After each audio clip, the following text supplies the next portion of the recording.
Hello guys, magre-reading comment na naman tayo. Dahil lagi na lang tayo mag-email, kaya magro-roblox na naman tayo.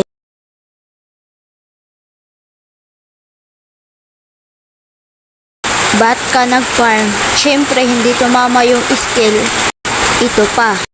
Please Robux, mamimigay po ako ng Robux sa mga solid supporter. Me, support at followers ni Bacon Player 2, nakaswag ako. Thank you so much. By the way, namimigay po ako ng Robux sa mga solid supporter ko. Yun lang, wala nang nag-comment. Comment kayo kung gusto nyo sumali. Yun lang.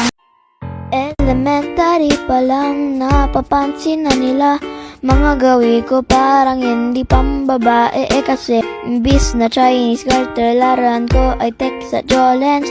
Tapos ka-jamming ko lagi noon mga sigang lalaki sa amin. Nung ako'y nag-high school ay napabarkada sa mga bay. Curious na babae na ang hanap din ay babae.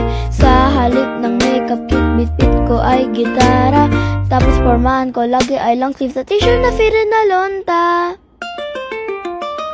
Pero nung nakilala kita, nagbagong bigla ang aking timpla. Natutuwa ko na magpariban at mag-ayin ng kilay leads with a month. Di ko alam kung anong meron ka na sa akin ay nagpalambot ng bigla. Inamagakalang lalaki pala ang bibiyag sa tulad kong tigre gala.